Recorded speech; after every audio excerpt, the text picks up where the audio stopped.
सरगुजा में श्री राम वन गमन मार्ग रामगढ़ के विशेष संदर्भ में।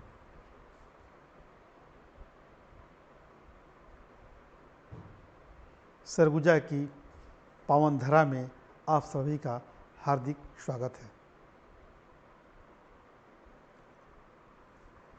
वनवास काल के समय भगवान श्री राम छत्तीसगढ़ में लगभग 10 वर्ष का समय गुजारे थे। उस दौरान सरगुजा संभाग में लगभग 40 जगह पता चलता है जहाँ पे राम गए थे या वनवासियों से मिले थे।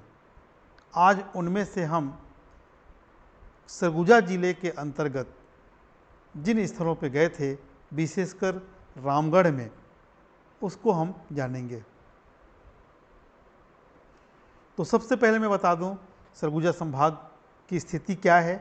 तो छत्तीसगढ़ के सबसे ऊपरी हिस्से में, कहना चाहिए छत्तीसगढ़ का सिरमौर सरगुजा संभाग है, जिसमें आप सबसे ऊपर पाएंगे उत्तर प्रदेश, पूर्व दिशा की ओर झारखंड, पश्चिम दिशा की ओर मध्य प्रदेश और दक्षिण दिशा की ओर उड़ीसा राज्य को आप देख पा रहे हैं।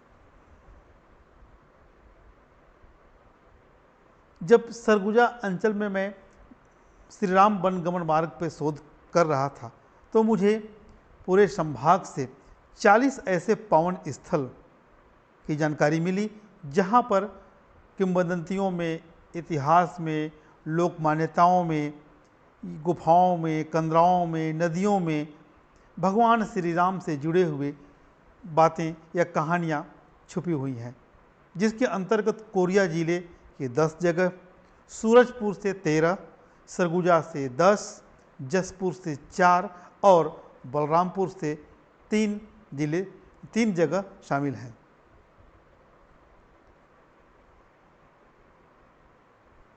हम इस मैप के माध्यम से देख सकते हैं कि भगवान श्री राम छत्तीसगढ़ में प्रथम प्रवेश हमारे सरगुजा अंचल के कोरिया जिले से ही किए हैं।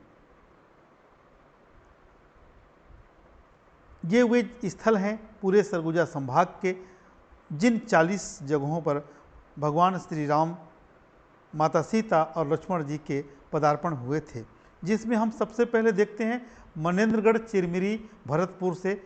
तो जो प्रवेश द्वार कहना चाहिए या भगवान श्री राम का प्रथम पड़ाव था, सीतामढ़ी हरचौका, सीतामढ़ी घाघरा, महादेवन खमरौद, कोटाडोल, सीतामढ़ी छतौड़ा आश्रम, सिद्ध बाबा का आश्रम, देवसील, सीतामढ़ी गांगी रानी, रामगढ़, अमृतधारा, जटाशंकरी गुफा। और हम जब सूरजपुर जिले में आते हैं तो यहाँ जोगीमाड़ा, चपदा गांव में जो पत्थर की गुफा है वहाँ पे, कुद्दरगढ़ में वन देवी की पूजा, सीता लेखनी पहाड़, लक्ष्मण पंजा, रक्सगंडा, रामेश्वर नगर का तीर धनुष, सारासोर, श्री राम लक्ष्मण पखना, श्री राम लक्ष्मण पायन मरहट्टा, शाल्हो और बेसारी पहाड़, अर्धनारेश्वर जलेश्वर नाथ शिवपुर, श्री राम लक्ष्मण पंजा, शकलपुर विकासखंड सूरजपुर, महरमुंडा ऋषि का आश्रम बिलद्वार गुफा और बिस्वर ऋषि का आश्रम एवं लक्ष्मण पंजा पिलखा पहाड़। ये 13 जगह हैं जो कि सूरजपुर जिले के अंतर्गत आते हैं। अब सरगुजा अंचल के, जब हम सरगुजा जिले की बात करें तो यहाँ पे विश्रामपुर, जिसको पहले अंबिकापुर को विश्रामपुर कहा जाता था, यहाँ प्रथम पदार्पण सरगुजा जिले में अंबिकापुर से भगवान श्री राम का हुआ। यहाँ पे एक दिन व्यतीत किए थे। बड़े दमाली का बंदरकोट, पंपापुर विकासखंड अंबिकापुर, यमदग्नि ऋषि का तपोभूमि देवगढ़, सतमहला, महेशपुर, सीता बेंगरा, लक्ष्मण बेंगरा, जोगीमाड़ा रामगढ़ पहाड़ी पे और चंदन माटी गुफा रामगढ़ पहाड़ी पे ही, लक्ष्मणगढ़ और मिर्गाडांड, छत्तीसगढ़ का शिमला कहा जाने वाला मैनपाट, जहाँ पे सरभंग ऋषि का आश्रम बताया जाता है, मंगरेलगढ़, महारानीपुर का देवर मंदिर। इसके बाद जसपुर जिले की बात करें तो यहाँ पे शिव मंदिर बगीचा, लेखा पत्थर रेंगले, लक्ष्मण पंजा रिंगार घाट और किलकिला आश्रम आता है। बलरामपुर जिले में सीता चौक दुप्पी, सीता चुआ और रामचौरा पहाड़ शामिल है। जब हम बात करें छत्तीसगढ़ में प्रथम प्रवेश की, तो सीतामढ़ी हरचौका में, जो भरतपुर तहसील में पड़ता है, मवई नदी के तट पर हरचौका नामक जगह पे राम सीता लक्ष्मण का प्रथम प्रवेश हुआ था और मवई नदी से आगमन हुआ था। इसे देखकर वहाँ के स्थानियों ने माँ आई बोले, जो बाद में मवई नदी नाम प्रचलित हो गया।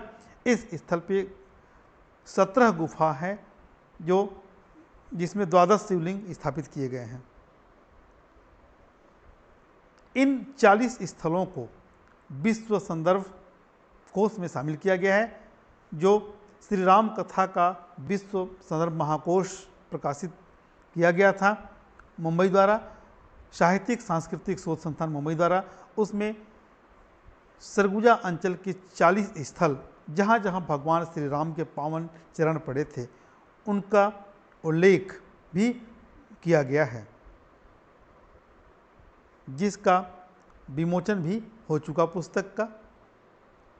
और हम समाचारों की बात करें तो समाचारों में भी राम से संबंधित तथ्य बड़े ही प्रमुखता के साथ प्रकाशित किए गए हैं,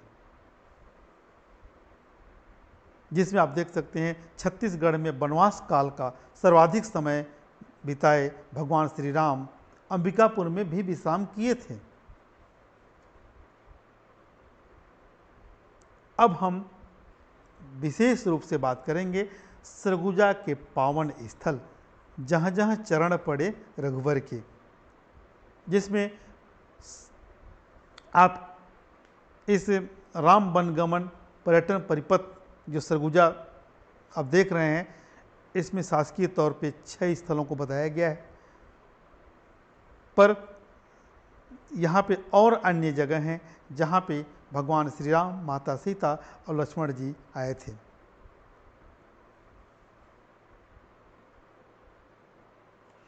सबसे पहले सरगुजा जिले में विश्रामपुर में भगवान श्री राम का आगमन हुआ था। 1905 के पहले अंबिकापुर को विश्रामपुर कहा जाता था। लोक मान्यता प्रचलित है कि भगवान श्री राम यहाँ पे विश्राम किए थे, इसलिए अंबिकापुर को विश्रामपुर कहा जाता था। और सरगुजा संभाग के मुख्यालय अंबिकापुर है, जिसके उत्तरी छोर की पहाड़ी पे माँ महामाया विंध्यवासिनी देवी विराजमान है। और ये महामाया को रियासत काल में अंबिका देवी के नाम से जाना जाता था। मंदिर के गर्भगृह में माँ महामाया और माँ विंध्यवासिनी की प्रतिमा विराजमान है। विश्रामपुर नाम के उल्लेख सरगुजा रियासत के राजकवि कविंद्र अंबिका प्रसाद भट्ट अंबिकेश द्वारा 1935 में अर्कसेल वंशावली नामक पुस्तक में एक छंद में लिखी गई है। उसमें बताया गया है, श्री शिव सिंह आषाढ़ मह भयो भूप गुड़ धाम पितृगद्य विश्रामपुर तह किन्हि विश्राम। दूसरे नंबर पे आता है सरगुजा जिले में बंदरकोट। यह ग्राम पंचायत बड़ा दमाली के अंतर्गत है और बताया जाता है कि बंदरकोट को पहले दमाली कोट कहा जाता था। और एक किंवदंती प्रचलित है कि उस समय यहाँ असुर राज दमाली का अत्याचार बढ़ा हुआ था। इसका उल्लेख सरगुजा देव दमाली बंदरकोट ताकर बेटी बाह असमोठ। जनश्रुति है कि बंदर राज केसरी ने असुर दमाली का वध कर अत्याचार से मुक्ति दिलाई और किला पर कब्जा कर लिया। तभी से इस क्षेत्र को बंदरकोट के नाम से जाना जाने लगा। जनश्रुति में वनवास काल में भगवान श्री राम, माता सीता और लक्ष्मण जी रेण नदी मार्ग से होकर कुछ समय यहीं व्यतीत किए थे। तीसरे स्थान पर आता है पंपापुर, जो विकासखंड अंबिकापुर में है। यहीं पंपापुर ग्राम पंचायत में किंधा पर्वत है। इस किंधा पर्वत में रामायण में उल्लेखित कृष्ण किंधा पर्वत का अभ्रंश माना जाता है एवं किंधा पर्वत सामने दुदुमी पर्वत है। मान्यता प्रचलित है कि पंपापुर में ही स्थित किंधा पर्वत में श्री राम भगवान की मुलाकात सुग्रीव से हुई थी। यहाँ सुग्रीव गुफा भी है। दुदुम्बी राक्षस में बलि का युद्ध हुआ, इसलिए पर्वत का नाम दुदुम्भी एवं किंधा रखा गया है। तीसरे नंबर पे आता है यमदग्नि ऋषि का तपोभूमि देवगढ़, सतमाला उदयपुर तहसील के अंतर्गत है।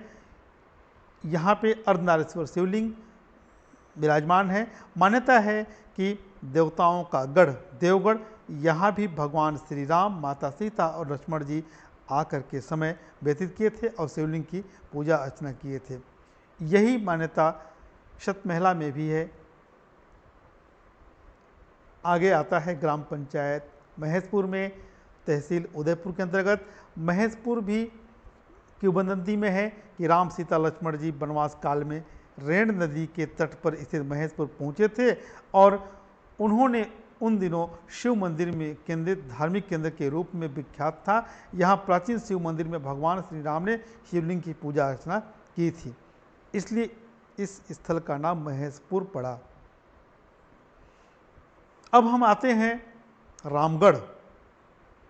रामगढ़ जो पर्वत है, नाम से ही स्पष्ट है कि यहाँ भगवान श्री राम आए होंगे, रहे होंगे, इसलिए इस पर्वत का नाम रामगढ़ पड़ा।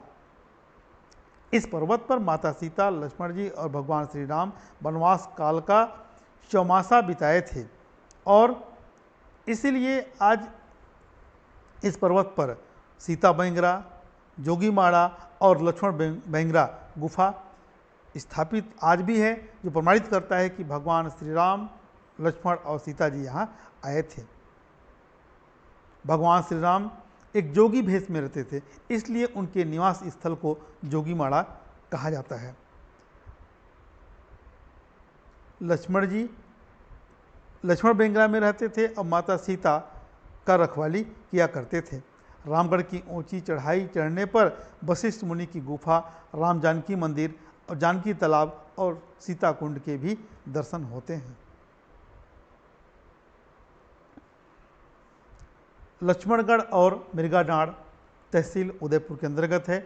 लक्ष्मणगढ़ के संबंध में मान्यता है कि जब हथपोड़ गुफा, जो एक बड़ी गुफा है, सीता जोगीमाड़ा के नीचे से होकर गुजरता, पहाड़ के नीचे उससे जब बाहर निकलते हैं तो लक्ष्मणगढ़ मिलता है। वहाँ पे मान्यता है कि यहाँ पे लक्ष्मण जी आए थे, इसलिए इसका नाम लक्ष्मणगढ़ पड़ा और यहीं श्री राम लक्ष्मण जी हथपोड़ गुफा के माध्यम से लक्ष्मणगढ़ आए और वे इस स्थल पर मिर्गा अर्थात हिरण को मारे थे, इसलिए इस जगह का नाम मिर्गाडांड़ पड़ा। मिर्गाडांड़ ग्राम पंचायत सोनतराई के अंतर्गत आता है।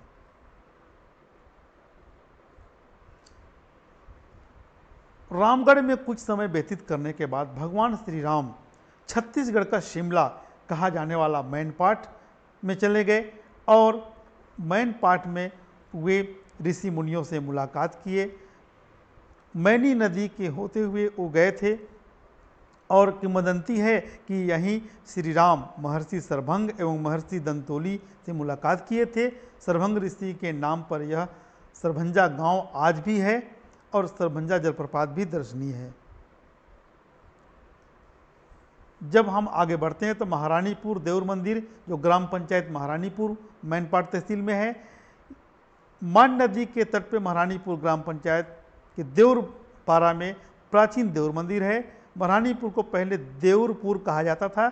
जनश्रुति है कि भगवान श्री राम, माता सीता और लक्ष्मण जी यहाँ आए थे और कुछ समय व्यतीत किए थे। देउरपुर के प्राचीन मुनि आश्रम में प्रभु श्री राम विश्राम किए थे।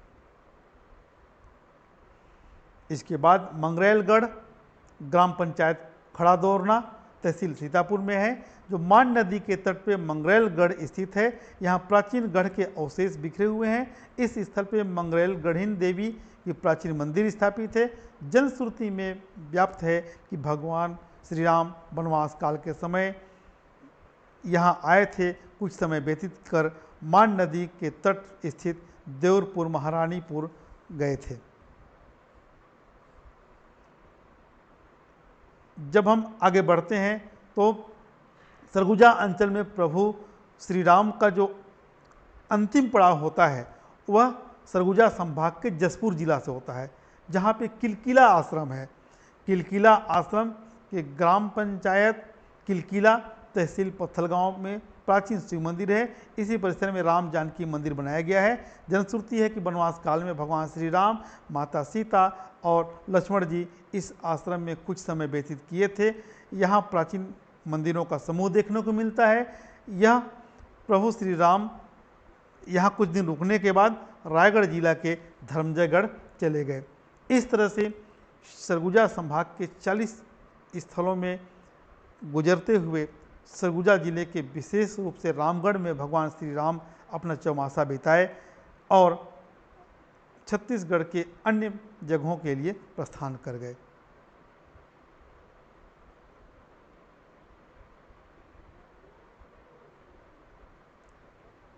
मैंने इस शोध कार्य को पूर्ण करने में विभिन्न पत्र पत्रिकाओं और व्यक्तियों का सहायता लिया, तब कहीं मेरा यह शोध कार्य पूर्ण हो पाया। मैं उन सभी के प्रति आभार ज्ञापित करता हूँ जिन्होंने मुझे इस पुनीत कार्य के लिए अपना अमूल्य सहयोग प्रदान किया।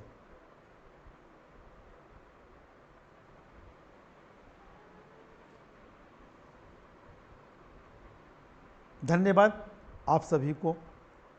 इस तरह से नई नई जानकारियों के लिए और भगवान श्री राम और राम कथा की जानकारियों के लिए आप इस चैनल को सब्सक्राइब करें और शेयर करें।